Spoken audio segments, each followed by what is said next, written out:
All right, folks, thanks for joining us in this culture edition of the Dirty, Dirty South. And yes, while I'm on a dirt road, that's not the type of dirt I'm talking about.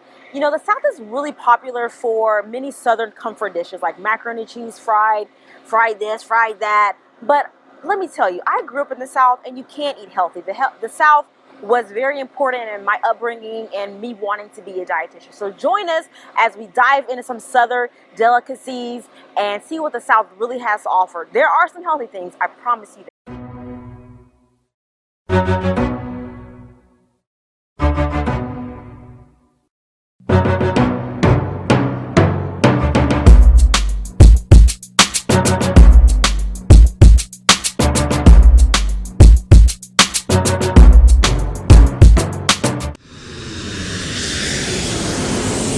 So we're live at the McGee residence. Tonight's dinner consists of a delicious smoothie that has peaches, mint. What else, Miss Nita? Oh, she's coming over here to tell us. We also have some, of course, homemade air popped popcorn. Looks like it has olive oil, some other goodness. Nutritional yeast flakes on there. So what's in this delicious smoothie? Now, this is not just any kind of smoothie. This is the Welcome to Alabama smoothie. Hey! And anybody can't just make this smoothie. First of all, it's fresh mint out of my raised bed. And fresh peaches from Chilton County, the best peaches that you can find anywhere. Oh, in the South. In the South. And a little pineapple, a little orange juice, and some coconut milk. And it's so bomb. It's delicious. It tastes like summer. It does. And it's summer in Alabama, and don't you forget it. All right, thanks, folks. In today's Southern breakfast, we're starting out with a delicious fruit salad. Yummy, yummy, yummy. As you can see, it's topped with coconut and black chia seeds. It also has peaches, pear, blueberries, banana, apples, what else? Cuties. So delicious. And if you guys don't know, chia seeds are packed with great nutrients. They have, you know, protein in them, which is really great. You know, you guys may not be expecting that from a seed, but it has protein in it, as well as it's a great source of fiber with over 47% of fiber in only 1 ounce. Great source of fiber, and it's a part of a healthy breakfast. And for the main course, what do we have here, Dad? We Southern have grits. Southern grits With a cashew cheese sauce. green onions from the garden. Yes. Wow. Avocado and tomato. Well, let me garnished tell you, folks, with- I'm pretty excited to try this. Stay tuned, it's gonna be delicious. So now we're moving on to the main course. I was incorrect in my chia seed facts. It's about 40% or 10 grams of fiber in 1 ounce. But Miss Nita is very tricky, because what she did was she made a chia gel. So she mixed chia seeds with a little 100% orange juice, of course, and was able to make it more gelatinous, which is what caused the pudding to congeal. And that's a way to also increase the chia or the fiber content in your meals. And so, you know, if you have kids who are like, I don't like the chia seeds, they're too crunchy, blah, blah, blah, blah, you can do that. Very, very sneaky and also very delicious. So now we're gonna eat these delicious yellow grits. Outstanding. With the cashew cheese on top. And then we have some avocado and delicious looking tomatoes here on the side. Wow. Outstanding.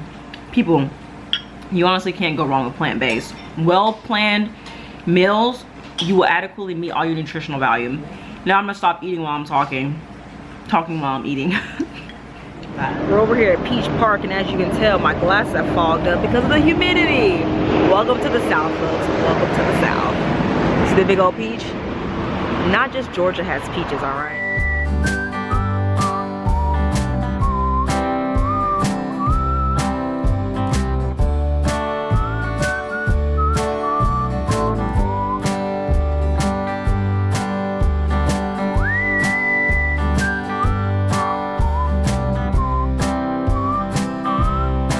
Miss Nita, how can you tell if a peach is ready to eat?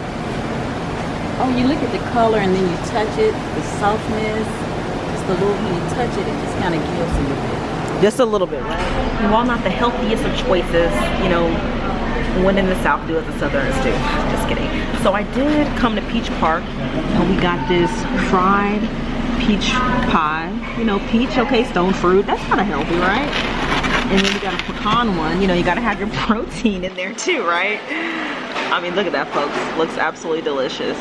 Couldn't go home without getting some ice cream too. So we got a pecan, peach, caramel, peach ice cream. Someone's got pecans in it. Looks delicious, outstanding. So, you know, it's nice to indulge every now and again. We're not talking about we eat this every single day, but every now and again, you gotta treat yourself. Treat yourself, people. All right, I'm gonna enjoy.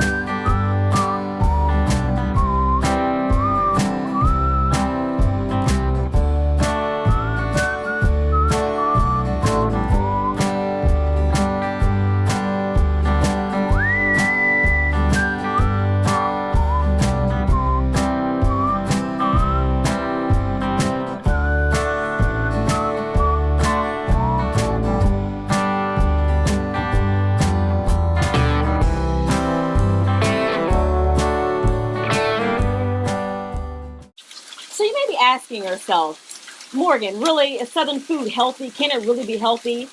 The state of Alabama ranks number 4 in the country for obesity. And as someone who was born and raised in the South, I can tell you and I can say with 100% assurity that eating Southern food can be healthy.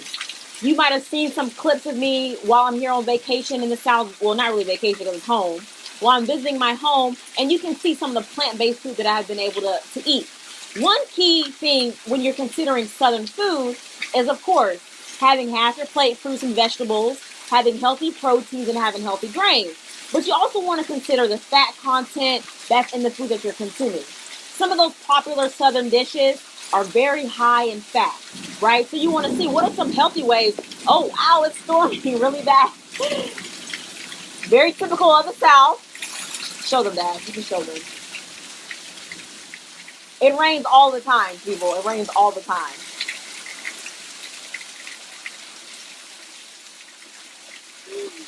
All right. So some of these Southern foods, like I said, are high in fat. They can be high in salt, and they can be high in sugar, depending on what the food is. So you have to consider what plant-based sources of those nutrients can you use instead of having the high fat, high salt, high sugar diet, right? Because those things you want to have decreased in your diet. And not to get too technical on it, but there are many ways and things to consider when you're eating a Southern diet. Maybe in a little bit I can get my stepmom so we can do a little interview, because I tell you, hands down, one of the best cooks I know. Part of the reason I became a dietitian was because the influence my parents had on me and the plant-based diet that they had and that they raised me on for most of my life. It was very important in me deciding and seeing that by the food that you consume really can affect your diet. And then seeing a spiritual correlation to that is also very important. And so hopefully, fingers crossed, say a little prayer, I can get Miss Lita out here so she can tell you how she's been able to transform her diet from one that was animal-based, highly processed, very unhelpful, to one that's very helpful and has literally changed her life. Thanks for joining us. Stay tuned. The history of African Americans in this country is a lengthy one that begins virtually at the time of exploration. Our often hyphenated name in all of its complexity hints at the intricate mixings of our past. We are a race that never before existed, a cobbled together admixture of Africa, Europe, and the Americas. We are like no others before us or after us, involuntarily taken from a homeland, molded in the crucible of enslavement, forged in the fire of disenfranchisement, and tempered by migration. We all too often remain strangers in the only land that is ours. Despite all this, we have created a culinary tradition that has marked the food of this country more than any other. Our culinary history is fraught with all the associations with slavery, race, and class that the United States has to offer. For this reason, the traditional foodways that derive from the history of enslavement that many of us share are often perceived as unhealthy, inelegant, and hopelessly out of sync with the culinary canons that define healthy eating today.